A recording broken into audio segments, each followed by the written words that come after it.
जब भी मैं पूछूं तो आप रेडी रहें। चलिए मैं क्लास अब शुरू कर रहा हूं। ध्यान दीजिएगा आप लोग।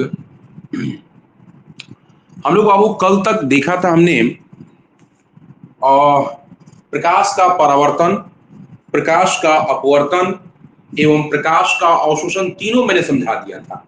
परावर्तन क्रिया, अपवर्तन क्रिया और अवशोषण क्रिया तीनों मैंने समझाया था कल। आपने देखा था प्रकाश का परावर्तन, अपवर्तन और अवशोषण, ये तीनों क्रियाएं हमने कल समझाया था। तो बाबू परावर्तन से संबंधित पूछा जाए आपसे, अभी पॉइंट लिखना है आपको, अभी आगे पॉइंट लिखना है। परावर्तन से संबंधित आपको पूछा जाए कि कोई ऐसी चीज का नाम बताइए जो प्रकाश के परावर्तन घटना से संबंध रखता है। जैसे हम लोग जब भी दर्पण में काम करेंगे बाबू, हम लोग दर्पण पर जब जैसे ही दर्पण शुरू होगा तो दर्पण जो है प्रकाश के परावर्तन क्रिया के साथ ही संबंध रखता है। ठीक है, तो लिखिए, अब लिखिए दर्पण, अगला पॉइंट बनाकर लिखिएगा। दर्पण, दर्पण प्रकाश के परावर्तन, दर्पण प्रकाश के परावर्तन, प्रकाश के परावर्तन घटना के साथ, प्रकाश के परावर्तन घटना के साथ संबंध रखता है, संबंध रखता है। दर्पण में जब भी हम लोग प्रतिबिंब की भी यदि बात करेंगे तो परावर्तन क्रिया से ही प्रतिबिंब बनाएंगे, न कि अपवर्तन से बनाएंगे। हम लोग दर्पण जो है बाबू, दर्पण प्रकाश के परावर्तन क्रिया से ही संबंध रखता है। इसीलिए दर्पण में जब भी प्रतिबिंब बनाएंगे हम लोग तो परावर्तन क्रिया से ही प्रतिबिंब बनाएंगे, न कि अपवर्तन से। जब अपवर्तन की बात होगी तो हम लोग लेंस में जो प्रतिबिंब बनाते हैं या लेंस का जो संबंध होता है वो प्रकाश के अपवर्तन घटना से होता है। लिखिए नेक्स्ट पॉइंट बनाकर, लेंस, अगला पॉइंट बनाकर लेंस, लेंस प्रकाश के अपवर्तन, प्रकाश के अपवर्तन, लेंस प्रकाश के अपवर्तन घटना, लेंस प्रकाश के अपवर्तन घटना, प्रकाश के अपवर्तन घटना के साथ संबंध रखता है, प्रकाश के अपवर्तन घटना के साथ संबंध रखता है। कल मैंने आपको बताया था बाबू प्रकाश का अपवर्तन क्या होता है। प्रकाश का अपवर्तन यदि आपको एक लाइन में बोलना हो तो आप बोल सकते हैं कि जब प्रकाश किसी एक माध्यम से दूसरे माध्यम में प्रवेश करता है तब अपनी मूल दिशा से भटक जाता है, विचलित हो जाता है, मुड़ जाता है। ठीक है, जैसे मान लीजिए हम ये इधर हवा है, ये दूसरा माध्यम हमें बीच में मिल गया, ये कांच है, मेरे हाथ को ये कांच मान लीजिएगा, यहां से प्रकाश ये इंटर कर रहा है, ये प्रकाश इंटर कर रहा है, ऐसे इंटर कर रहा है। हवा से कांच में प्रवेश यदि करेगा बाबू तो जो इसका डायरेक्शन आप देख रहे हैं ये डायरेक्शन अब नहीं रहेगा, ये डायरेक्शन से विचलित हो जाएगा, या तो इधर मुड़े या इधर मुड़े। ये यदि ऐसे जा रहा है तो अपनी दिशा से भटक जाता है। मतलब प्रकाश अपनी मूल दिशा से भटक जाता है, मुड़ जाता है, विचलित हो जाता है। इसी घटना को बोलते हैं प्रकाश का अपवर्तन। जब हम लोग अपवर्तन चालू करेंगे उस समय हम लोग डिटेल्स देखेंगे, अभी सिर्फ पॉइंट देख रहे हैं। ये पॉइंट यदि रहेगा आपके दिमाग में तो उस समय चीजों को समझने में और आपको आसानी होगी और ज्यादा मजबूत आपका कॉन्सेप्ट होगा। तो अपवर्तन से संबंधित बहुत सारी घटनाएं आप बचपन से देखते आ रहे हैं। जैसे आप रोज नहाते हैं, पानी जो है बाबू बाल्टी में भरकर, बकेट में भरकर रोज आप नहाते हैं। आपने नहाते समय जरूर देखा होगा कि बाल्टी का जो पेंदी है ऊपर उठा हुआ प्रतीत होता है, या आप पानी भरे कुकर में या पानी भरी बाल्टी में आप ये भी देखे होंगे, घर में खासकर जो लड़कियां हैं, लड़कियां के आजकल जो लड़के भी जो हैं वो भी ये काम जरूर किए होंगे, घर में बर्तन जरूर साफ किए होंगे आप। तो पानी भरी बाल्टी या पानी भरे कुकर में कोई कलछुल, कोई छोलनी या कोई छड़ या कोई छड़ी तिरछा डुबाइएगा, इस तरह से तिरछा डुबाइएगा तो मुड़ा हुआ प्रतीत होता है, ऐसा लगता है कि मुड़ा हुआ टेढ़ा है। कितने लोग देखे हैं ये सब चीज? आप लोगों में से सभी लोगों ने देखा है। हाँ बिल्कुल देखा है। ऑडियो वीडियो, हाँ ठीक है, बिल्कुल ऑडियो वीडियो बंद रखिएगा। हाँ, आप लोगों में से बाबू लगभग सभी लोगों ने देखा होगा ये चीज। अब एक आध गो ऐसा होगा एकदम भोंपू टाइप का होगा, बकलोला टाइप का होगा, उसकी बात छोड़ दीजिए, है ना। जो बचपन से कभी उसको इन घटनाओं से कभी उसको मतलब ही नहीं रहा है, या अवलोकन करने से कोई मतलब ही नहीं रहा है, उन बकलोला को छोड़ दीजिए, ठीक है। हाँ, आप लोगों में से हम कह रहे हैं मैक्सिमम लोग इन चीजों को देखे होंगे कि नहाते समय पानी भरी बाल्टी को देखते होंगे आप, उसका पेनी ऊपर उठा हुआ प्रतीत होता है, या उसमें तिरछा छड़ डुबा दीजिए, या फिर पानी भरे कुकर में जब बर्तन उर्तन साफ करते हैं कलछुल या छोलनी डाल दीजिए, तो लगता है कि मान लीजिए ऐसे तिरछा डुबा हुए, यहीं से लगता है कि टेढ़ा, ऐसे मुड़ा हुआ टेढ़ा महसूस होता है, प्रतीत होता है। किस घटना के कारण? ये प्रकाश के अपवर्तन घटना के कारण। फिर से मैं जब अपवर्तन चालू करूंगा तो ये कैसे घटित होता है, मैं इसकी डिटेल व्याख्या करूंगा डायग्राम सहित, आपको दिमाग में एकदम क्रिस्टल क्लियर छप जाएगा, एकदम एकदम जीरोक्स मशीन से लगेगा कि दिमाग में आपका छप गया उसी तरह से। अभी जो है फिलहाल सिर्फ पॉइंट लिखिएगा, लिखिए अगला पॉइंट बनाकर, लिखिए पानी। अभी बाबू बस एक दो पॉइंट हुआ है, इसके बाद लिखवा रहे हैं, एक दो पॉइंट छोड़ दीजिए जगह, मतलब दो तीन लाइन छोड़ दीजिए, उसके बाद लिखिए आप। पानी भरी बाल्टी, पानी भरी बाल्टी, पानी भरी बाल्टी की पेंदी, पानी भरी बाल्टी की पेंदी का ऊपर उठा हुआ, पानी भरी बाल्टी की पेंदी का ऊपर उठा हुआ प्रतीत होना, पानी भरी बाल्टी की पेंदी का ऊपर उठा हुआ प्रतीत होना, कॉमा दीजिए,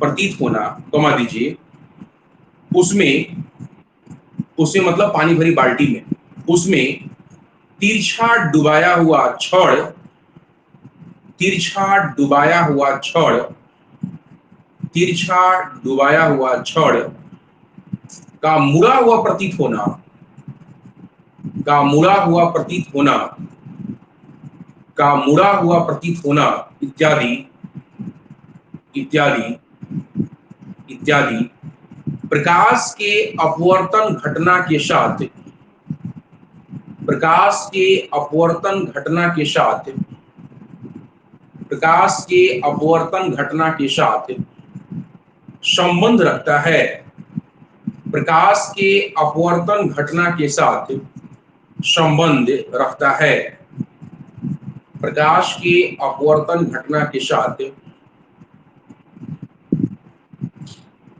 संबंध, हाँ रिपीट कर रहा हूँ बाबू, रिपीट कर रहा हूँ, प्रकाश की अपवर्तन घटना से संबंध रखता है। मैंने बोला कि पानी भरी बाल्टी की पेंदी का ऊपर उठा हुआ दिखाई देना या प्रतीत होना, फिर कॉमा देके लिखवाया मैंने कि उसमें तिरछा डुबाया हुआ छड़ का मुड़ा हुआ प्रतीत होना इत्यादि प्रकाश के अपवर्तन घटना से संबंध रखता है, प्रकाश के अपवर्तन घटना से संबंध रखता है। ठीक है, आपके 12th एग्जाम में पूछा था एक पॉइंट, देखो अब वो ध्यान रखिएगा, ये पूछते रहता है बदल बदल के, कि आपने नाम सुना होगा प्रकाश तंतु का। कितने लोग सुने हैं प्रकाश तंतु का नाम? इसको इंग्लिश में बोलते हैं वो ऑप्टिकल फाइबर, इंग्लिश में बोलते हैं इसको ऑप्टिकल फाइबर, ऑप्टिकल फाइबर। देखो ये हम जब शुरू करेंगे आपको कुल आंतरिक परावर्तन, इसके बारे में डिटेल लिखवाएंगे आपको, डायग्राम सहित इसकी डिटेल चर्चा होगी, कैसे इसमें घटना घटती है, कुल आंतरिक प्रकाश से संबंधित घटना पर ही आधारित है। प्रकाश तंतु आप लोग देखे होंगे नीचे, आप ग्राउंड के नीचे जो है खोद कर आप देखे होंगे, ग्राउंड को खोद कर मोटा मोटा तार बिछाते हुए देखे होंगे आप मजदूरों को, ठीक है। तो उस तार के भीतर जो पतला पतला सब रेशेदार बहुत सारे पतले पतले जो आपको तार दिखाई देते हैं, वो सब जो है बाबू प्रकाश तंतु है, ऑप्टिकल फाइबर है। और इसको काफी दूर तक प्रकाश या ध्वनि सिग्नल को दूर तक संचारित करने के लिए इस्तेमाल होता है, ठीक है। जब टेलीफोन जो बेसिक फोन होता था घरों में पहले, वो सब ऑप्टिकल फाइबर की ही मदद से जो है काफी स्पष्ट सुनाई देता था आवाज आपको, ठीक है। ऑप्टिकल फाइबर का इस्तेमाल होता है, इसी प्रकाश तंतु का इस्तेमाल होता था। देखिए पूछ चुका है 12th एग्जाम में आपका, ये वीबीआई है, ध्यान रखिएगा, ये ऑब्जेक्टिव क्वेश्चन मैं आपको दे भी सकता हूं।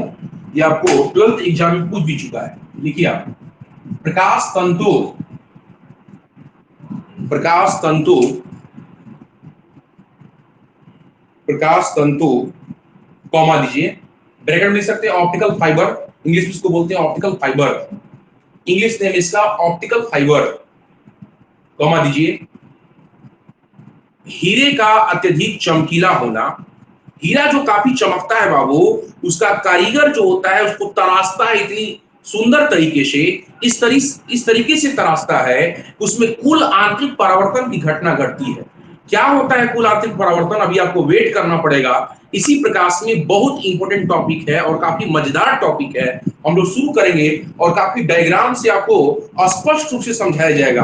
आपको क्लास में ही जो है, चाहे आप ऑनलाइन क्लास करें या ऑफलाइन क्लास करें, आपको समझने में परेशानी नहीं होगी, आपके दिमाग में जरूर घुस जाएगा, मुझे पूरा विश्वास है। मैं काफी आपको मनोरंजक स्टाइल में ही जो है उसमें बताऊंगा, आपको हंसते खेलते बताऊंगा, क्लास में ही आपके दिमाग में घुस जाएगा वो बात।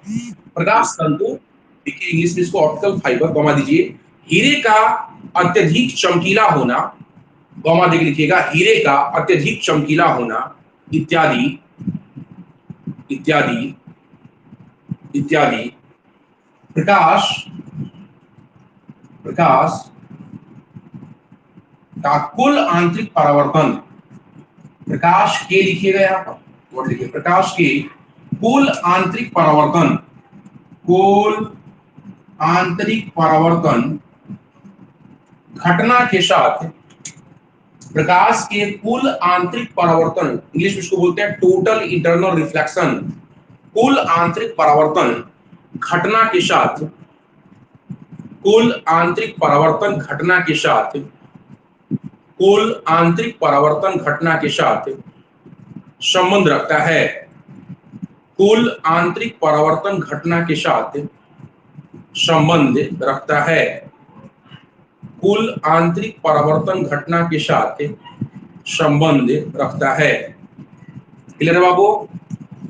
मैं और भी इंटरेस्टिंग आपको उदाहरण दूंगा उस समय जब कुल आंतरिक परावर्तन आपको होगा।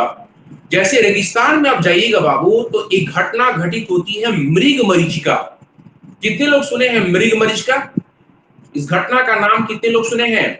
मृगमरीचिका का नाम कितने लोग सुने हैं? सुने हैं। क्या होता है बाबू मृगमरीचिका? विकी, मृगमरीचिका क्या होता है बाबू?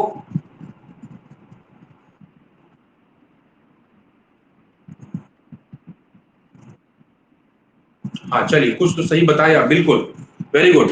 सुनिए, रेगिस्तानी इलाकों में जब जाइएगा, रेगिस्तान में जब जाइएगा, तो वहां पर पानी का अभाव होता है, पानी की बहुत कमी होती है। तो जो प्यासे जंतु होते हैं, यहां तक कि मनुष्य भी, मानव भी खुद पानी की तलाश में रहता है, पानी की खोज में रहता है। प्यासे जंतु दूर दूर तक नजर उठाते हैं, देखते हैं, अपनी नजर घुमाते हैं। तो कभी कभी जो है रेगिस्तान में पानी का भ्रम होता है, पानी नहीं मिलता, हम बोल रहे हैं पानी का भ्रम होता है। क्यों भ्रम होता है? उसको दूर से लगता है कि उस स्थान पर, ऑडियो वीडियो सब बंद रखेंगे, ध्यान से चुपचाप सुनेंगे, ऑडियो वीडियो बंद रखो, नहीं तो रिमूव कर दूंगा मैं, बंद रखो एकदम। दूर से देखता है कि वहां पे कहीं पानी होगा, लेकिन बाबू जब वहां पहुंचता है तो पानी के बदले बालू मिलता है। ऐसा भ्रम क्यों होता है? गर्मी के मौसम में, अभी जो मौसम मौसम है गर्मी का, आप रोड पर निकलते होंगे, पक्की रोड पर, तो दूर से आप जब बाइक चलाते हैं, साइकिल चलाते हैं या गाड़ी वगैरह में किसी चीज में भी रहते हैं, यहाँ तक कि फोर व्हीलर में भी आप रहिएगा, तो आपको दूर से महसूस होगा कि वहां लगता है रोडवा जो है ना भींगा हुआ है पानी से। कितने लोग महसूस किए हैं पक्की सड़क पर? कितने लोग महसूस किए, जरा बताइए ईमानदारी से। ठीक है, बिल्कुल बिल्कुल।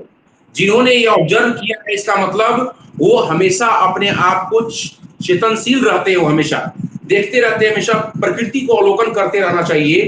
तरह तरह की आपकी घटना दिखाई देगी। ये भी मैं पढ़ाऊंगा कि जो पक्की रोड होती है बाबू, गर्मी के मौसम इतना ज्यादा तप जाती है कि वहां पर आपको महसूस होता है, भ्रम होता है कि रोड गीला है। इसके बारे में डिटेल अभी मैं सिर्फ पॉइंट लिखवाऊंगा, लेकिन डिटेल अध्ययन करेंगे हम लोग इसी चैप्टर में, प्रकाश में। लेकिन आगे चलकर प्रकाश का पवर्तन जब शुरू होगा, उसके बाद उसी में हम लोग पढ़ेंगे कुल आंतरिक परावर्तन घटना। ऑडियो वीडियो बंद करो, बंद करो ऑडियो वीडियो बाबू, बोलिए मत कुछ भी। हाँ, इसी तरह से बाबू जो घटना घटती है पानी का जो भ्रम होने का, ये क्यों घटित होता है इसको पहले समझिए। आप नदी के किनारे, तालाब के किनारे, पानी के किसी स्रोत के किनारे जब जाते होंगे और उस स्रोत के किनारे कोई खंभा, कोई पेड़ यदि लगा होता है, आप उसका उल्टा प्रतिबिंब देखते हैं उस पानी के स्रोत में, चाहे वो नदी हो या तालाब हो या कोई झील हो। आप मान लीजिए पेड़ खड़ा है ऐसे, आप इसका उल्टा प्रतिबिंब दिखाई देगा आपको पानी के किनारे वाले जगह पर। तो उल्टा प्रतिबिंब दिखाई दे रहा है किसके कारण? पानी के कारण। तो आप दूर से रेगिस्तान में आपको कहीं उल्टा प्रतिबिंब दिखाई दे पेड़ का, खंभा का या किसी ऊंचे चीजों का, तो आप बताइए बाबू, उसका उल्टा प्रतिबिंब आपको दिखाई देगा, तो क्या आपको भ्रम नहीं होगा कि वहां जरूर पानी होगा तभी उल्टा प्रतिबिंब दिखाई दे रहा है? लेकिन पानी नहीं मिलता, तो पानी के चलते नहीं होता है, वो होता है कुल आंतरिक परावर्तन घटना के कारण। हम बताएंगे डिटेल क्या होती है घटना, आपको मजा आ जाएगा इस घटना में, लेकिन आगे पढ़ना है, थोड़ा सा वेट कीजिएगा। लिखिए आप, अगला पॉइंट बना के लिखिएगा। रेगिस्तान में, रेगिस्तान में, रेगिस्तान में सामान्य रूप से घटने वाली एक घटना, सामान्य रूप से घटने वाली एक घटना कई कंपटीशन में पूछा गया है, इसलिए इसको ध्यान रखिएगा।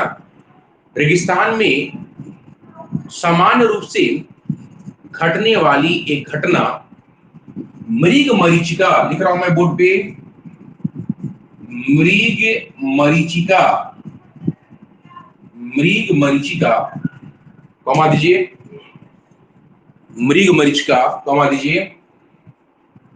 फिर लिखिए ध्रुवीय प्रदेशों में, ध्रुवीय प्रदेशों में, ध्रुवीय प्रदेशों में, ध्रुवीय प्रदेशों, ध्रुवीय प्रदेश मतलब ठंडे प्रदेश। ध्रुव, जहां ध्रुव होता है पृथ्वी का, वहां पे बहुत ठंडा पड़ता है, वैसे प्रदेशों की बात हो रही है। ध्रुवीय प्रदेशों में जहां पर बर्फबारी वगैरह होती रहता, बर्फ जमते रहता बाबू, ध्रुवीय प्रदेशों में, ध्रुवीय प्रदेशों में घटने वाली एक घटना, ध्रुवीय प्रदेशों में घटने वाली एक घटना उन मरीचिका, देखिए गर्म प्रदेशों में, रेगिस्तान वगैरह में मृग मरीचिका, तो ठंडे प्रदेशों में ऊन मरीचिका, ऊन मरीचिका, इसका नाम है ऊन मरीचिका। इसमें आपको उल्टा प्रतिबिंब दिखाई दे रहा था, पेड़ ऐसे था या खंभा ऐसे था, तो ऐसे दिखाई दे रहा है। लेकिन जब ठंडे प्रदेशों में घुसिएगा तो ध्रुवीय, ध्रुवीय जो तल होता है बाबू, या कहीं जहां बर्फ जमा रहता है, वहां पे नाव वगैरह यदि चल रहा है, तो नाव यदि ऐसे है तो आपको उल्टा दिखाई देगा, हवा में जो है ऐसे उठा हुआ, ऐसे उल्टा प्रतिबिंब उसका बनता है। तो उन मरीचिका, उस घटना को बोलते हैं उन मरीचिका। लिखिए उन मरीचिका इत्यादि, इत्यादि, इत्यादि ध्रुवीय प्रदेशों में, लिखा हुआ बोर्ड पे भी, बोर्ड पे भी देखिए ध्यान से, बोर्ड पे भी देखिए बाबू, ध्रुवीय प्रदेशों में घटने वाली घटना उन मरीचिका इत्यादि भी, इत्यादि भी प्रकाश के कुल आंतरिक परावर्तन, प्रकाश के कुल आंतरिक परावर्तन, प्रकाश के कुल आंतरिक परावर्तन घटना के साथ, प्रकाश के कुल आंतरिक परावर्तन घटना के साथ संबंध रखता है। प्रकाश के कुल आंतरिक परावर्तन घटना के साथ संबंध रखता है।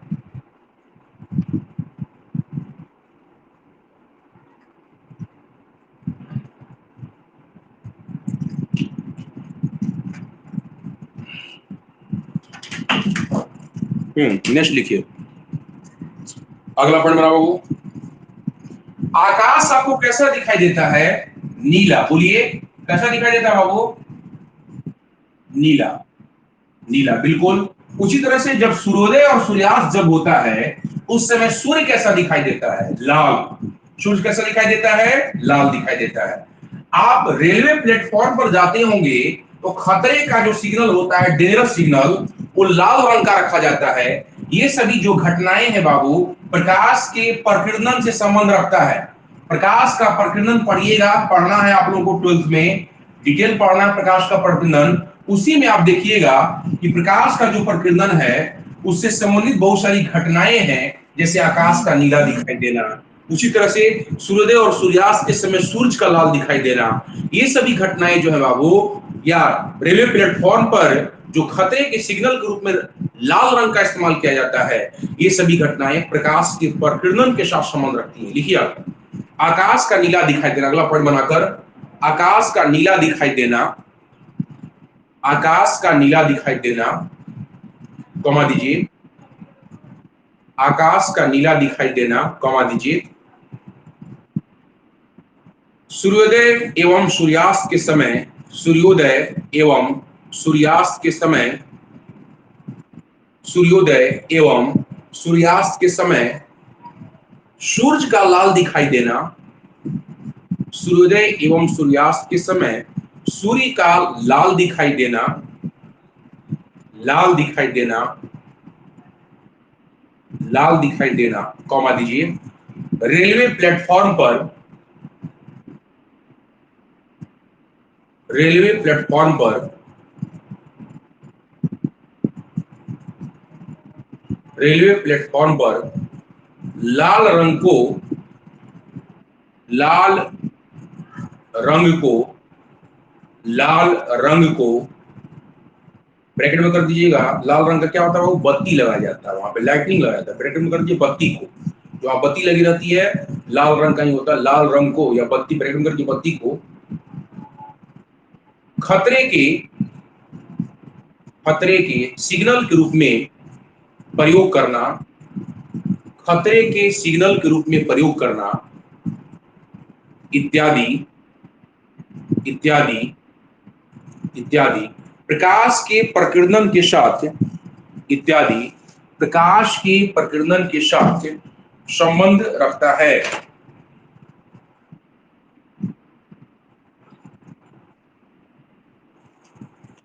आकाश का नीला दिखाई देना, आकाश का नीला दिखाई देना, कॉमा दीजिए, सूर्योदय और सूर्यास्त के समय, सूर्योदय और सूर्यास्त के समय सूरज का लाल दिखाई देना,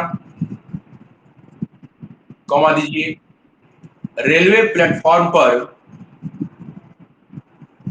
रेलवे प्लेटफॉर्म पर लाल रंग को, लाल रंग को खतरे के सिग्नल के रूप में, खतरे के सिग्नल के रूप में इस्तेमाल करना, इस्तेमाल करना, इत्यादि प्रकाश के प्रकीर्णन, प्रकाश के प्रकीर्णन घटना से संबंध रखता है। प्रकाश के प्रकीर्णन घटना से संबंध रखता है, प्रकाश के प्रकीर्णन घटना से संबंध रखता है। अच्छा एक बात बताओ बाबू, तुम लोग को 11th क्लास में जब आप लोग पढ़ रहे थे तो मैंने आपको बताया था 1 मीटर की परिभाषा, कोई बता सकते हैं क्या 1 मीटर, किसी को याद है? जल्दी से बोलिए।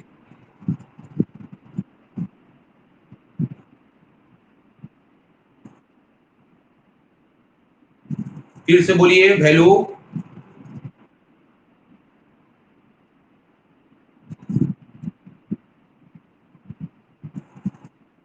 चार नौ आठ,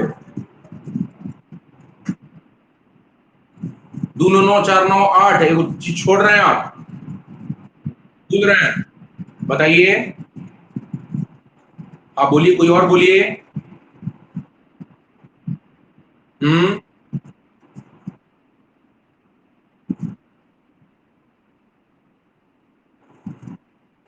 में बोलिए, ठीक है, 1/299,792,458 सेकेंड में जितनी दूरी तय करता है उसे 1 मीटर कहा जाता है। ठीक है, वेरी गुड, वैल्यू याद रखें आप लोग, ये बहुत बड़ी बहादुरी है।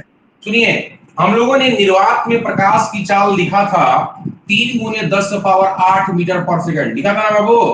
बोलिए, ये लिखा था वैल्यू जरूर, इसका मतलब ये होता है 3 पर 8 गो जीरो, 6 7 8 मीटर पर सेकेंड।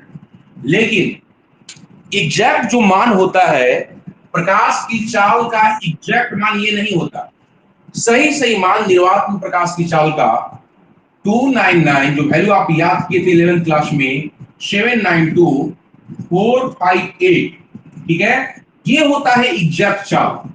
ठीक है, सही जो मान होता है निर्वात में प्रकाश की चाल का सही मान 299,792,458 मीटर पर सेकंड। ये देखिए इसके नजदीक है कि नहीं है, इसी को लिख दिया जाए, यदि लिख दिया जाए बाबू, देखिए ध्यान से, हम लिख रहे हैं 2.99,792,458, तो बताइए 1 2 3 4 5 6 7 8, अभी 10 पावर कितना लिखना पड़ेगा, 8 मीटर पर सेकंड।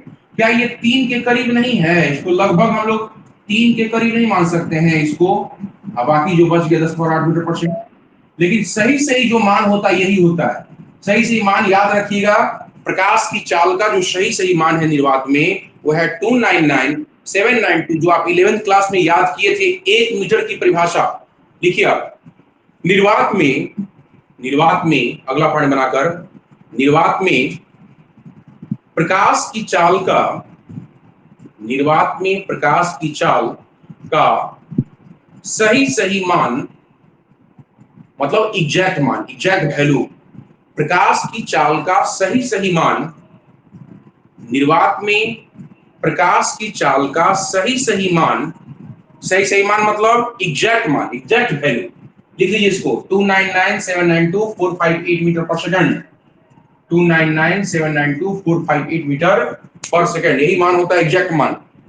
ठीक है, निर्वात में लिखिए, निर्वात में प्रकाश की चाल का सही मान, निर्वात में प्रकाश की चाल का, निर्वात में प्रकाश की चाल का सही मान, सही मतलब एग्जैक्ट मान, लिख सकते हैं आप एग्जैक्ट मान, एग्जैक्ट वैल्यू, एग्जैक्ट वैल्यू कहने का मतलब यही है 299, लिख लीजिए इसको 299,792,458 मीटर पर सेकंड होता है। इसी के आधार पर लिखा गया था 1 मीटर की परिभाषा, 299,458 एवं 792 एवं 458 मीटर पर सेकंड।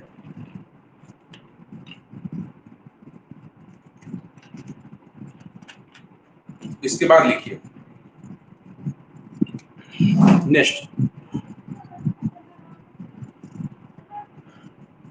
देखिए फर्स्ट बुक का लास्ट चैप्टर में आपको मैक्सवेल का, एक वैज्ञानिक से एक होगा मैक्सवेल, विद्युत चुंबकीय तरंग में उन्होंने एक कॉन्सेप्ट जो दिया था, ये प्रकाश जो विद्युत चुंबकीय तरंग है, प्रकाश के बारे में मैक्सवेल ने कहा था, मैक्सवेल के अनुसार प्रकाश जो है परिवर्तनशील वैद्युत और चुंबकीय क्षेत्र के संयुक्त प्रभाव से उत्पन्न होता है। मतलब हैरिंग, बदलने वाला चुंबकीय क्षेत्र भी होना चाहिए और बदलने वाला वैद्युत क्षेत्र भी होना चाहिए। इन दोनों के संयुक्त प्रभाव से विद्युत चुंबकीय तरंग या प्रकाश का जन्म होता है। लिखिए आप, नेक्स्ट पॉइंट बनाइए, मैक्सवेल के अनुसार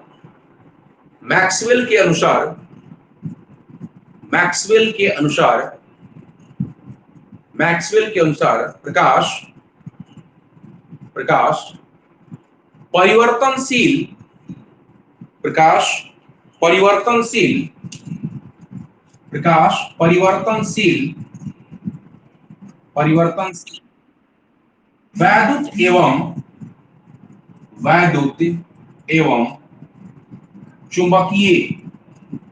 परिवर्तनशील वैद्युत एवं चुंबकीय, परिवर्तनशील वैद्युत एवं चुंबकीय क्षेत्र के संयुक्त प्रभाव से, वैद्युत एवं चुंबकीय क्षेत्र के संयुक्त प्रभाव से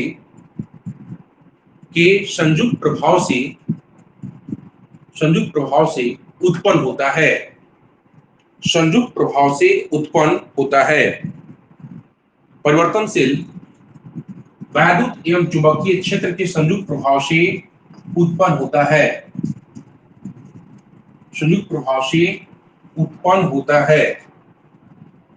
देखो नेक्स्ट अगला पॉइंट लिखिएगा, सूर्य के प्रकाश को ये बताइए पृथ्वी तक पहुंचने में कितना टाइम लगता है बाबू, पढ़ चुके हैं आप लोग, सूरज के प्रकाश को पृथ्वी तक पहुंचने में कितना समय लगता है? बोलिए। वेरी गुड, 8.3 मिनट बोलिए, चाहे 500 सेकंड बोलिए, दोनों सही है। बिल्कुल 500 सेकंड बोलिए या 8.3 मिनट। लेकिन चंद्रमा से पूछा जाए कि चंद्रमा से प्रकाश को या चंद्रमा के प्रकाश को पृथ्वी तक पहुंचने में कितना टाइम लगता है, तो चंद्रमा की दूरी सूर्य से बाबू बहुत कम है ना, बहुत बहुत कम है, 3,84,000 किलोमीटर है मात्र।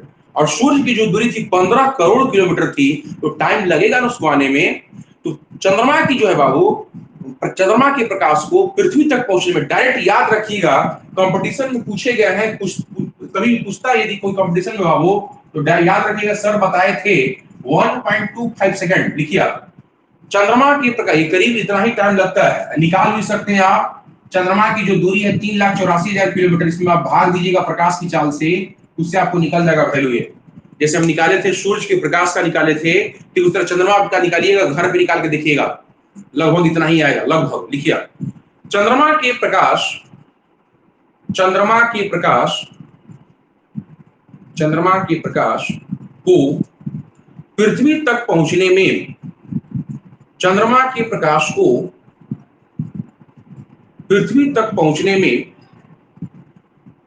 पृथ्वी तक पहुंचने में करीब करीब 1.25 सेकंड, बोर्ड पे लिखा हुआ है करीब 1.25 सेकंड का समय लगता है, का समय लगता है, का समय लगता है, का समय लगता है। बोर्ड पे लिखा हुआ है करीब 1.25 सेकंड का समय लगता है। नेक्स्ट पॉइंट लिखिए, अगला पॉइंट देखो, महासागरों में, महासागर जो होते हैं गहरे तो होते हैं काफी, लेकिन काफी डेंस भी होते हैं, उसके पानी का घनत्व बहुत ज्यादा होता है। इसके अलावा और भी चीजें होती हैं जिसके कारण उसका घनत्व बढ़ जाता है। तो प्रकाश को, प्रकाश जो है महासागरों के भीतर लगभग 262 फीट भीतर तक पहुंच पाता है। लिखिए आप, महासागरों के भीतर प्रकाश, महासागरों के भीतर प्रकाश, महासागरों के भीतर प्रकाश, महासागरों के भीतर प्रकाश करीब 262 फीट गहराई तक, 262 फीट गहराई तक, 262 फीट गहराई तक पहुंच पाता है। 262 फीट गहराई तक पहुंच पाता है। 262 फीट गहराई तक पहुंच पाता है।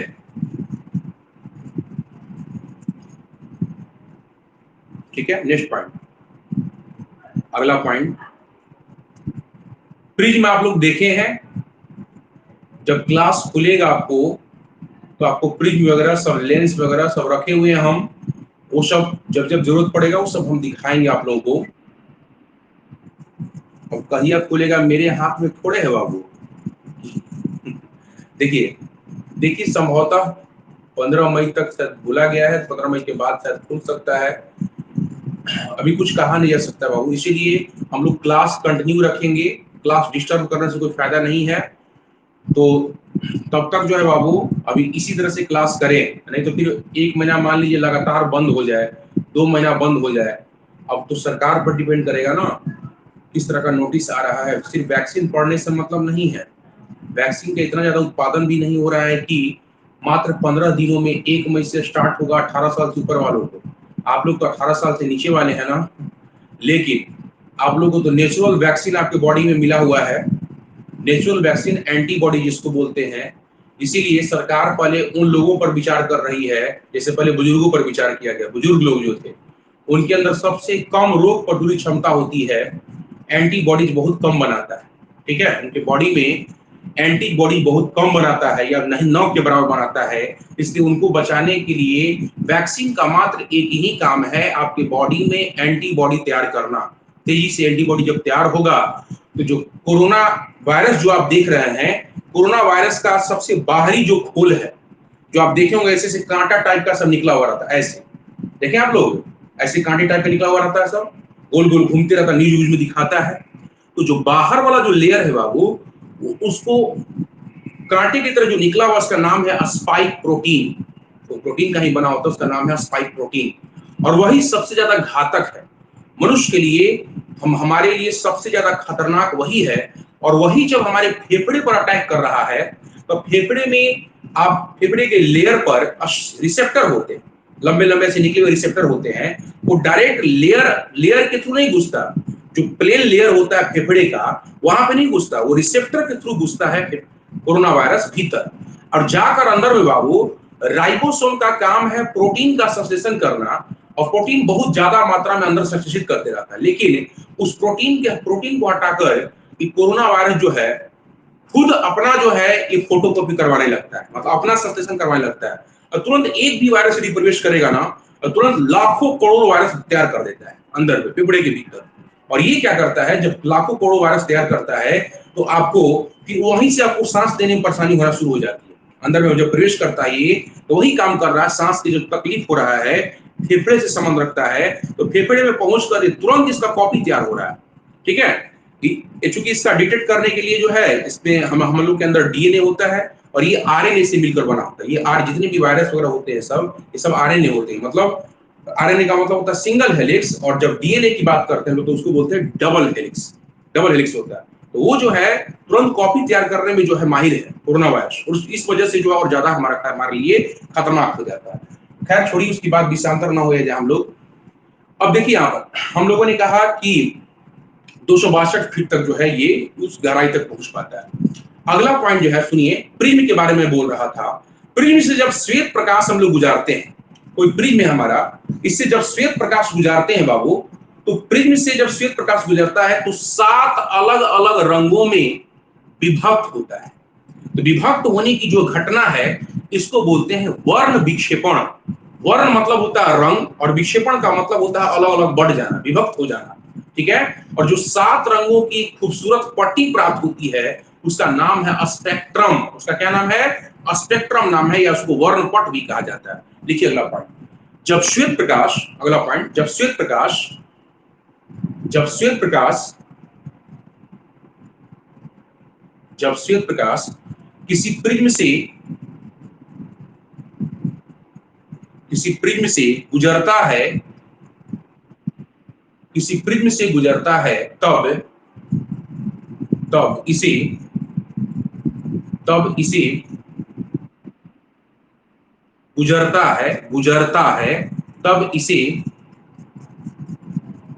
7 अलग अलग रंगों में विभक्त होने की घटना, 7 अलग अलग रंगों में विभक्त होने की घटना, 7 अलग अलग रंगों में विभक्त होने की घटना,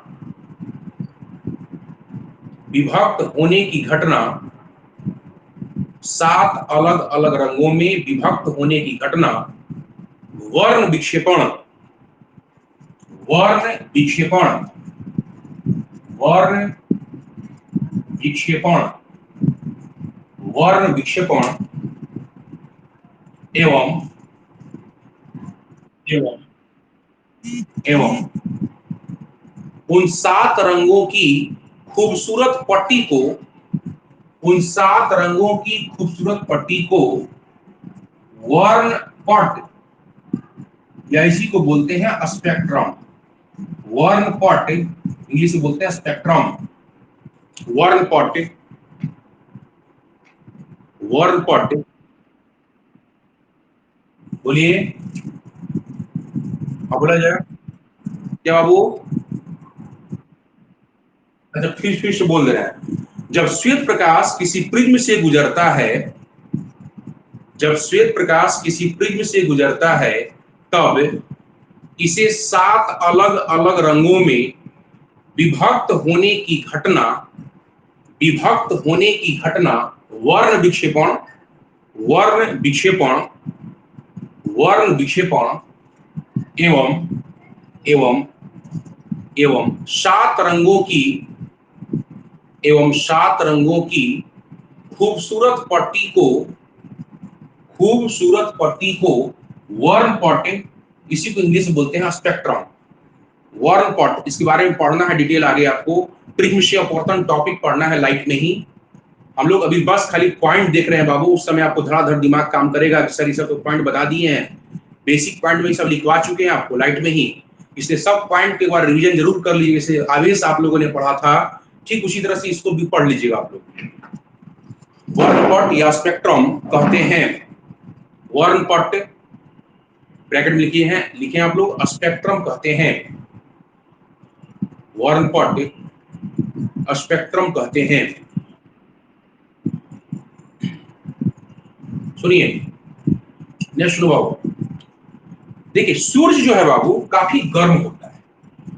सूर्य की यदि हम बात करें, सूर्य जो है बाबू काफी गर्म होता है ना। इसके सतह का तापमान जो है, इसके सतह का जो तापमान है यह है 6000 डिग्री सेंटीग्रेड, 6000 डिग्री सेंटीग्रेड। जब केंद्र के पास पहुंच जाइएगा बहुत ही मजा आएगा, 10 पावर 8 केल्विन तक पहुंच जाता है इसका टेम्परेचर, समझे बात। तो जो गर्म वस्तुएं होती हैं, गर्म वस्तुओं से प्रकाश निकलने की जो घटना है, प्रकाश उत्सर्जित होने की जो घटना है, उसको बोलते हैं ताप दीप्ति, क्योंकि तप्त वस्तु से तप्त होता है और इस घटना का नाम है ताप दीप्ति कहते हैं इसको, ताप दीप्ति। लिखिए आप, लिखिए गर्म वस्तुओं या स्रोतों, गर्म वस्तुओं, अगला पॉइंट बनाकर, गर्म वस्तुओं या स्रोतों से ताप निकलने की घटना, सॉरी प्रकाश निकलने की घटना, गर्म वस्तुओं या स्रोत से प्रकाश निकलने की घटना, प्रकाश निकलने की घटना, प्रकाश निकलने की घटना ताप दीप्ति, ताप दीप्ति, ताप दीप्ति कहलाती है, ताप दीप्ति कहलाती है। बोर्ड पे लिखा हुआ है ताप दीप्ति, ताप दीप्ति कहलाती है। जैसे जैसे जैसे सूर्य, जैसे सूर्य से, जैसे सूर्य से प्रकाश निकलने की घटना, जैसे सूर्य से प्रकाश निकलने की घटना,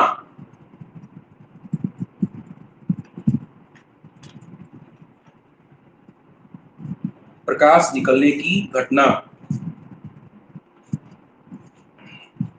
प्रकाश निकलने की घटना, सूर्य से प्रकाश निकलने की घटना इत्यादि। ठीक है, जितने भी गर्म वस्तु है, गर्म वस्तु जो प्रकाश निकलने की जो घटना होती है, ठीक है, हम लोग यहाँ पे ताप दीप्ति भी कहेंगे। जैसे बल्ब गर्म होकर जो प्रकाश देता है आपको, वो भी ताप दीप्ति का उदाहरण है। एक लिख लीजिए, चलिए काफी है, नेक्स्ट लिखो उसके बाद।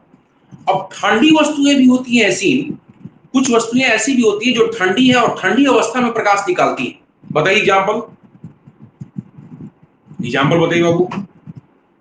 ठंडी हो और वो प्रकाश उत्सर्जित करता हो, बता सकते हैं कोई? जुगनू, जुगनू जान रहा है? जुगनू कोई गर्म नहीं होता है, समझे बात। तो जुगनू प्राकृतिक चीज है ऐसा जो ठंडी भी है और प्रकाश उत्सर्जित भी करती है। ठीक है, ऐसी घटना को हम लोग बोलते हैं संदीप्ति। लिखिए आप, ठंडे ठंडे ठंडे स्रोतों से, ठंडे स्रोतों से, ठंडे स्रोतों से प्रकाश निकलने की घटना, प्रकाश निकलने की घटना, ठंडे स्रोतों से प्रकाश निकलने की घटना, ठंडे स्रोतों से प्रकाश निकलने की घटना, प्रकाश निकलने की घटना संदीप्ति कहलाती है। बोर्ड पे लिख दे रहा हूं मैं, संदीप्ति। ठंडे स्रोतों से, ठंडे स्रोतों से प्रकाश निकलने की घटना, ठंडे स्रोतों से प्रकाश निकलने की घटना संदीप्ति कहलाती है।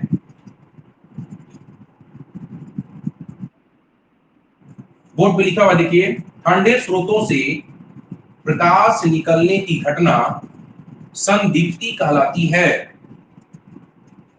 संदीप्ति कहलाती है। जैसे, अच्छा ये बताइए, आप लोग टीवी चलाते हैं तो क्या टीवी के अंदर से प्रकाश नहीं निकलता? बोलिए, निकलता है। वहां पर भी एग्जाम्पल देना होगा तो टीवी स्क्रीन ये ठंडे स्रोत ही हुआ, ये गर्म को स्रोत, ये सूरज की तरह गर्म चीज नहीं है। गर्म होकर तब नहीं लाइट निकलता, उसमें वैसा ही फंक्शन बना हुआ है कि ठंडा भी रहेगा फिर वहां से प्रकाश इमिट होगा। लिखिए आप, जैसे जुगनू, जैसे जुगनू, जुगनू, जैसे जुगनू, TV screen, TV screen Hindi में लिखिए, टीवी स्क्रीन, टीवी स्क्रीन इत्यादि से प्रकाश निकलने की घटना, इत्यादि से प्रकाश निकलने की घटना, इत्यादि से प्रकाश निकलने की घटना, इत्यादि, इत्यादि मत लिखिए, छोड़ दीजिए, पहले ही इत्यादि लिख चुके हैं। इत्यादि से प्रकाश निकलने की घटना, ये क्या कहलाएगा? संदीप्ति कहलाएगा। प्रकाश निकलने की घटना संदीप्ति कहलाएगा। अब सुनो तो ध्यान से, आप लोग हॉस्पिटल गए होंगे, हॉस्पिटल में बाबू एक्सरे देखे होंगे आप। कितने लोगों ने एक्सरे देखा है?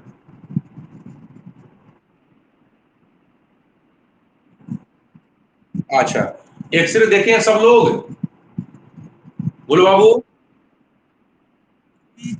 एक्सरे कोई नहीं देख सकता है, आप लोग सब गलत बोल रहे हैं। जो जो एक्सरे देख सकते हैं भाई, वो भी देख लेंगे जो नहीं देखना चाहिए। बात समझ रहे हैं? बात समझ में क्या बोल रहा हूं? एक्सरे कोई नहीं देख, एक्सरे रिपोर्ट देखते हैं आप, ना कि एक्सरे देख सकते हैं आप। एक्सरे विद्युत चुंबकीय तरंग है, उसको आप नहीं देख सकते हैं। गामा तरंग को नहीं देख सकते हैं, यूवी तरंग को नहीं देख सकते हैं। जो विद्युत चुंबकीय तरंगे हैं उसको आप नहीं देख सकते हैं। वो आप एक्सरे रिपोर्ट देखते हैं, जो आपको निगेटिव टाइप का बनाकर जो देता है, जिसमें आप हड्डी उड्डी, जैसे हड्डी का आपने एक्सरे करवाया, कहीं पर टूट गया आपका, तो वो आप रिपोर्ट देखते हैं, ना कि एक्सरे देख लेते हैं आप। एक्सरे कोई नहीं देख सकता है बाबू। यदि देख लीजिएगा एक्सरे को, तो वो भी देख लीजिएगा जो नहीं देखना चाहिए। समझ रहे बात? इसलिए कोई भी आदमी एक्सरे नहीं देख सकता, एक्सरे रिपोर्ट देखते हैं। लेकिन एक्सरे में क्या प्रकाश का उपयोग नहीं होता? बिना लाइट का प्रकाश एक्सरे हो जाएगा? नहीं। आप अल्ट्रासोनोग्राफी करवाया जाता है। अल्ट्रासोनोग्राफी भी बाबू ये प्रकाश से संबंधित ही चिकित्सीय प्रणाली है। प्रकाश का इसमें उपयोग होता है। अल्ट्रासोनोग्राफी हुआ, एक्सरे हुआ, ईसीजी हुआ, ये सब जो भी है आपको, ये सब लाइट से संबंधित ही है। ठीक है? आप टीवी स्क्रीन है, वहां भी लाइट के बिना लाइट का काम नहीं हो सकता है। आप फोटो कॉपी देखेंगे मशीन, जीरोक्स मशीन, आप कितने लोग देखे वहां पे लाइट, लाइट का सारा कमाल रहता है बाबू, अंदर में लाइट जलते रहता है, देखे होंगे आप। सब प्रकाश से संबंधित ही सारा ये मशीन जितना भी काम करता है, बिना प्रकाश का नहीं कर सकता है। लिखिए आप, लिखिए, चिकित्सीय प्रणाली में, चिकित्सीय प्रणाली जैसे, इसे लिखिए, चिकित्सीय प्रणाली जैसे, चिकित्सीय प्रणाली जैसे एक्सरे, चिकित्सीय प्रणाली जैसे एक्सरे, एक्सरे ऐसे लिख लीजिएगा, या एक्स किरण इसको बोलते हैं, ऐसे एक्सरे, एक्सरे बोला जाता है, एक्स किरण, एक्सरे, एक्सरे, अल्ट्रासोनोग्राफी इसको हिंदी में आप लिख सकते हैं, अल्ट्रासोनोग्राफी। ठीक है? ये महिलाएं जो है, महिलाओं का जो है, या किसी भी पेट से संबंधित जो भी बीमारियां होती हैं बाबू, पेट हुआ, गर्भाशय हुआ, यूट्रस हुआ, ये सब जो भी है, ये इससे संबंधित जो भी बीमारियां होती हैं, ये अल्ट्रासोनोग्राफी की मदद से जो है अंदर का समस्या जो है पता चल जाता है। ठीक है? ठीक है, जैसे मान लीजिए महिलाओं को, किसी महिलाओं का यूट्रस में जो है गांठ होती है, चाहे यूट्रस जो है फूल गया, ठीक है, सूजन आ गया उसमें, ये सब इसी मशीन से आपको पता चलता है, लेकिन बिना लाइट का काम नहीं हो सकता। ठीक है? चिकित्सीय प्रणाली जैसे एक्सरे, अल्ट्रासोनोग्राफी इत्यादि, इत्यादि सभी, इत्यादि सभी प्रकाश की सहायता से ही, इत्यादि सभी प्रकाश की सहायता से ही इत्यादि सभी प्रकाश की सहायता से ही कार्य करते हैं, प्रकाश की सहायता से ही कार्य करते हैं। चिकित्सीय प्रणाली जैसे एक्सरे, अल्ट्रासोनोग्राफी इत्यादि, बोर्ड पे लिखा हुआ है एक्सरे, अल्ट्रासोनोग्राफी इत्यादि, अल्ट्रासोनोग्राफी इत्यादि इत्यादि प्रकाश की सहायता से ही, इत्यादि प्रकाश की सहायता से ही कार्य करते हैं, कार्य करते हैं। नेक्स्ट पॉइंट, नेक्स्ट पॉइंट बाबू देखिए, हमारे दैनिक जीवन में, हमारे दैनिक जीवन में, हमारे दैनिक जीवन में प्रयोग होने वाली, प्रयोग होने वाली photocopy machine, photocopy machine, photocopy machine, TV screen, TV screen, computer या लैपटॉप स्क्रीन लिख लीजिए, लैपटॉप स्क्रीन इत्यादि, इत्यादि में भी प्रकाश का ही उपयोग होता है, इत्यादि में भी प्रकाश का ही उपयोग होता है, इत्यादि में भी प्रकाश का ही उपयोग होता है।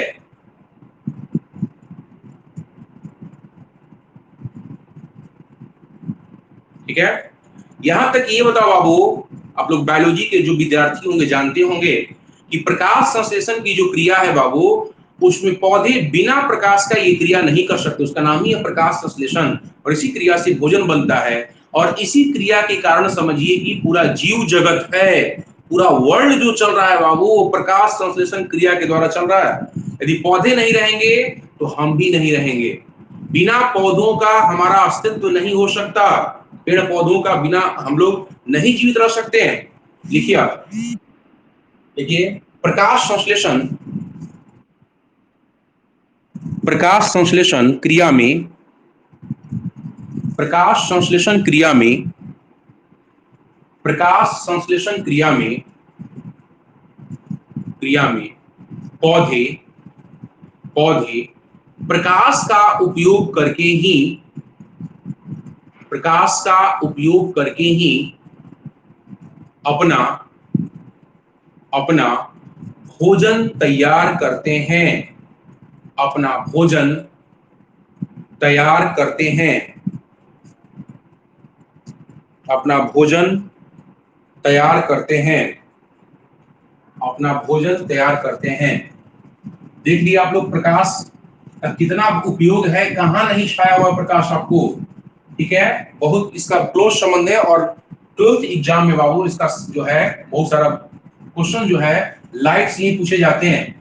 सबसे ज्यादा क्वेश्चन जो है ज्यादा मार्क्स का यदि पूछा जाता है तो इसी चैप्टर से पूछा जाता है, इसलिए इंपॉर्टेंट है, क्लास मत मिस कीजिएगा आप लोग। हाँ, एक पॉइंट और लास्ट लिख लीजिए, लास्ट पॉइंट, इसके बाद हम लोग चैप्टर में इंटर कर रहे हैं। देखिए लास्ट पॉइंट, पानी में प्रकाश की चाल, इसको भी याद रखिएगा, यूज होगा इसका भी, हम बार बार नहीं बताएंगे, पानी में प्रकाश की चाल भी बता दे रहे हैं, सब याद रखिएगा। पानी में प्रकाश की चाल, प्रकाश की चाल हवा से कम, हवा से कम 2.25 गुने 10 पावर 8 मीटर पर सेकेंड, हवा से कम 2.25 इंटू 10 पावर 8 मीटर पर सेकेंड, एवं कांच में, कांच में 2 गुने 10 पावर 8 मीटर पर सेकेंड होती है, 2 गुने 10 पावर 8 मीटर पर सेकेंड होती है, 2 गुने 10 पावर 8 मीटर पर सेकेंड होती है, 2 गुने 10 पावर 8 मीटर पर सेकेंड होती है। कितना पॉइंट हुआ बच्चा, जरा बताओ बबुआ लोग, बताइए टोटल कितना पॉइंट हुआ। 64 पॉइंट, चलिए सफिशिएंट है। अब हम लोग देखिए सिलेबस सेकंड बुक का आप लोग लिखे हैं, पहले उतारने की जरूरत नहीं है, बस देख लीजिए। मैंने पहले भी आपको लिखा था, इसका सिलेबस जो है स्टार्टिंग में ही मैंने लिखा था, वो मैं फिर से लिख रहा हूं। देखिए क्या क्या पढ़ना आपको सेकंड बुक में। Second book 12 physics second book में क्या क्या पढ़ना है देखिए आप। पहला जो चैप्टर है आपको पढ़ना है, पहला चैप्टर बाद में क्लास ज्वाइन किए थे वो देखिए ध्यान से। पहला चैप्टर आपको पढ़ना है वो किरण प्रकाशिकी। किरण प्रकाशिकी के बारे में यहाँ डिटेल अब देखना है। हम लोग थोड़ी सी चर्चा कर चुके हैं। किरण प्रकाशिकी का ही दो पार्ट में डिवाइड किए थे। इसी का एक और नाम था, वो क्या नाम था बता सकते हैं? किरण प्रकाशिकी का दूसरा नाम बोलिए। ज्यामितीय प्रकाशिकी, बिल्कुल। दूसरा देखिएगा उसमें सेकंड चैप्टर में आपको पढ़ना है तरंग प्रकाशिकी। सेकंड चैप्टर जो पढ़िएगा उसका नाम पड़ेगा तरंग प्रकाशिकी। थर्ड चैप्टर जो पढ़िएगा बाबू, थर्ड चैप्टर जो पढ़िएगा विकिरण, विकिरण एवं द्रव्य की द्वैत प्रकृति। थर्ड चैप्टर में पढ़ना आपको विकिरण एवं, इसको उतार लीजिए बाबू, कोई दिक्कत नहीं है, चैप्टर है ये सब चैप्टर है, उतार लीजिए। विकिरण एवं द्रव्य की द्वैत प्रकृति। चौथा चैप्टर आपको पढ़ना है बाबू, यहाँ पे फोर्थ चैप्टर के रूप में आपको पढ़ना है परमाणुीय भौतिकी। भौतिकी या एनसीईआरटी के अनुसार सिर्फ परमाणु लिखा है चैप्टर का नाम, लेकिन इसका एटॉमिक फिजिक्स ही वास्तव में नाम है। एटम भी इसको बोल दिया था सीधे। परमाणुीय भौतिकी पढ़ना मतलब परमाणु आने के बारे में इसे पढ़िएगा आप डिटेल। पांचवें चैप्टर में आपको पढ़ना है नाभिकीय भौतिकी, न्यूक्लियर फिजिक्स। नाभिकीय भौतिकी या इसी का नाम है शॉर्टकट नाभिक। एनसीईआरटी के अनुसार हम लोग नाभिक चैप्टर पढ़ेंगे। छठा चैप्टर आप पढ़िएगा बाबू इसी तरह से सिक्स चैप्टर के रूप में अर्धचालक। अर्धचालक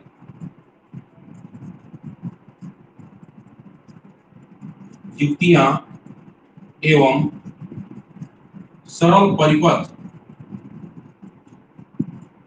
और सबसे लास्ट चैप्टर में आप लोगों को पढ़ना है सातवें चैप्टर ग्रुप में बाबू संचार व्यवस्था, कम्युनिकेशन सिस्टम पढ़िएगा इसी बुक के सबसे लास्ट। ये इतना ही पढ़ना है आपको सेकंड बुक में, ध्यान रखिए। पहला है किरण प्रकाश की, तरंग प्रकाश की, विकिरण एवं द्रव्य की द्वैत प्रकृति, परमाणुीय भौतिकी या परमाणु, नाभिकीय भौतिकी या नाभिक, अर्धचालक युक्तियां एवं सरल परिपथ है, और सबसे लास्ट चैप्टर आपको पढ़ना है संचार व्यवस्था। ये 12th फिजिक्स का सेकंड बुक का सिलेबस है।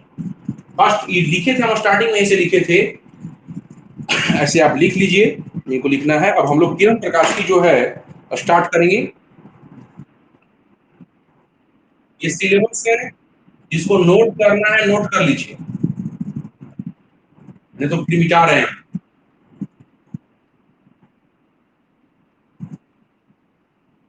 अब उतना बताने की जरूरत नहीं है, पूरा पढ़ेगा बता रहे कौन कौन कितना नंबर के छोड़वा क्या करना, छोड़ के विचार बका करेंगे, पूरा पढ़ना है उसको होल, ठीक है। अब वैरी करता है कौन कौन कितना, फिक्स नहीं है।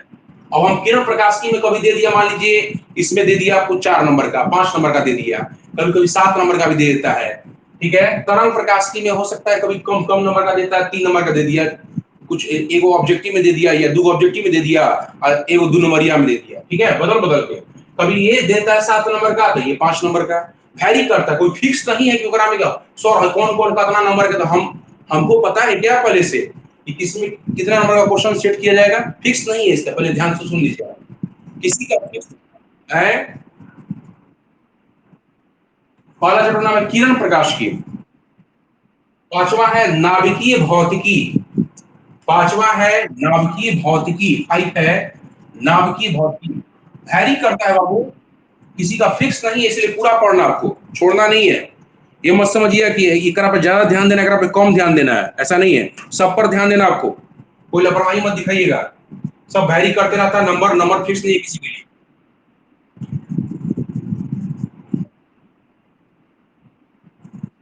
अर्धचालक युक्तियां एवं सरल परिपथ, अर्धचालक युक्तियां एवं सरल परिपथ, और लास्ट है संचार व्यवस्था।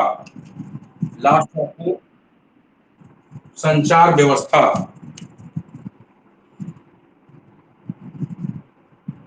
लिख लिए ये इतना?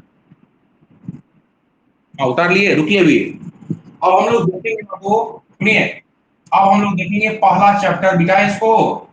ये आप सिलेबस में भी लिखे होंगे, आप शुरू में भी लिखे होंगे, तो घबराइए मत, देख लीजिएगा, कॉपी में मिल जाएगा आपको।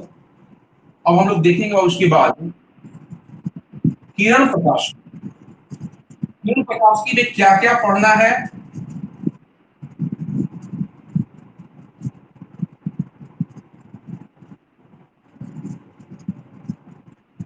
देखिए, किरण प्रकाश की में जो जो पढ़ना है बाबू, उसको लिख लीजिए, उसके बाद छोड़ देंगे, कहिएगा तो छोड़ देंगे। देखिए यहाँ पे ये पहला चैप्टर हम लोग अब शुरू कर रहे हैं, इसमें क्या क्या पढ़ना है इसको देख लीजिए आप एक बार।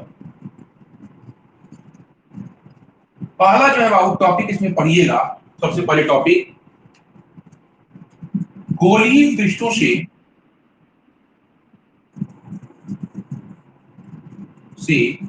परावर्तन, मतलब परावर्तन के बारे में। इसमें बहुत सारे सब टॉपिक्स भी होंगे, कोई जरूरी नहीं खाली एगो टॉपिक पढ़ के वो निकल जाएंगे, इसको डिटेल लेकर चलेंगे।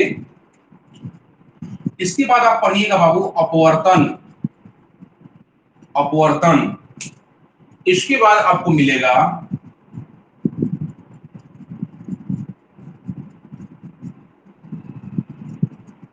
लेंसों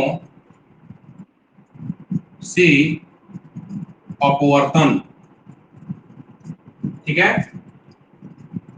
इसमें पढ़िएगा कुल आंतरिक परावर्तन, कुल आंतरिक परावर्तन। इसमें पढ़िएगा प्रिज्म से अपवर्तन, प्रिज्म से अपवर्तन। उसके बाद इसी में आप पढ़िएगा सूर्य से संबंधित कुछ प्राकृतिक घटनाएं, सूर्य से संबंधित, सूर्य से संबंधित कुछ प्राकृतिक घटनाएं, सूर्य से संबंधित कुछ प्राकृतिक घटनाएं। और सबसे लास्ट में देखिएगा बाबू प्रकाशीय यंत्र। हाँ बोलिए, प्रकाशीय यंत्र। इतना पढ़ना है आपको, इतना पढ़ना है, इसको नोट कर लीजिए। यही आपको किरण प्रकाशी में इतना पढ़ना है। हाँ बोलिए, छूट गया है क्या?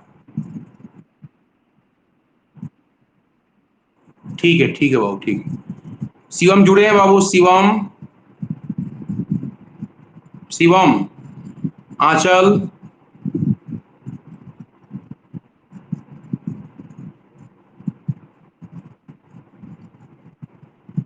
जयप्रकाश, खुशी, खुशी, खुशी ऑडियो ऑन कीजिएगा,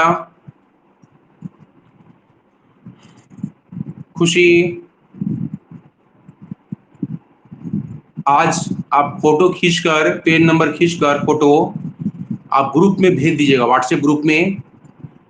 जिनका कुछ छूट भी गया होगा या जो क्लास एब्सेंट होंगे उनको थोड़ा सा मदद मिल जाएगा, इसलिए खुशी आए। हाँ, आज की क्लास का भेज दीजिएगा ग्रुप में। अच्छा, शुरू से जिनके पास नोट्स है स्टार्टिंग से ही, स्टार्टिंग से ही क्या कीजिए ना बाबू, जिनका नोट्स है शुरू से एकदम, वो पेज नंबर लिख कर पूरा भेज देंगे। प्रियांशु, प्रियांशु तुम्हारा शुरू से है ना, क्लास नहीं छूटा है तुम्हारा? प्रियांशु,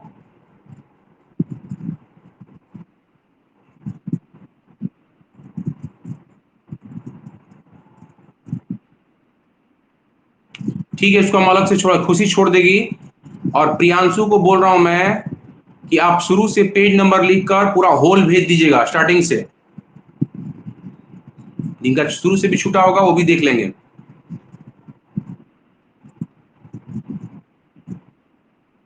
ठीक, खुश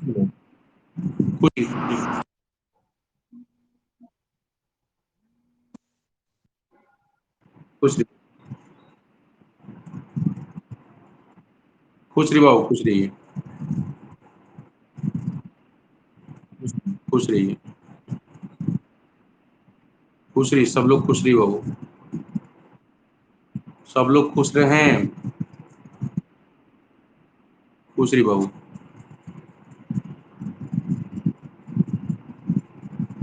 किसी को कोई डाउट हो तो पूछ सकते हैं बाबू। किसी को भी कोई डाउट भी हो तो आप पूछ सकते हैं।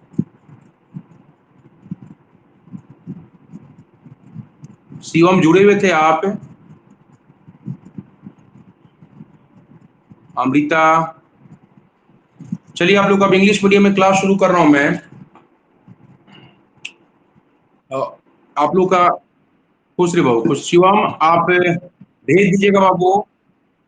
खुश रहो। भेज दीजिएगा, आज नोट्स ग्रुप में भेज दीजिएगा, बॉयज ग्रुप में। अभी ऐड हुए हैं? अच्छा, मोबाइल में जो गिर गया है, फूट गया, उसके चलते दिक्कत हुआ है ना?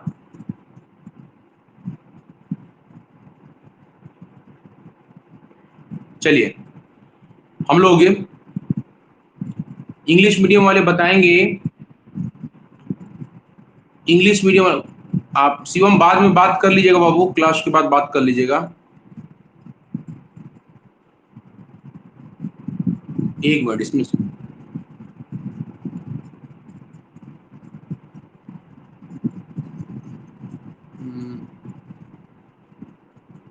अभी सब जुड़े नहीं है इंग्लिश मीडियम वाले अभी। ठीक है, अभी क्लास एंड कर रहा हूँ बाबू।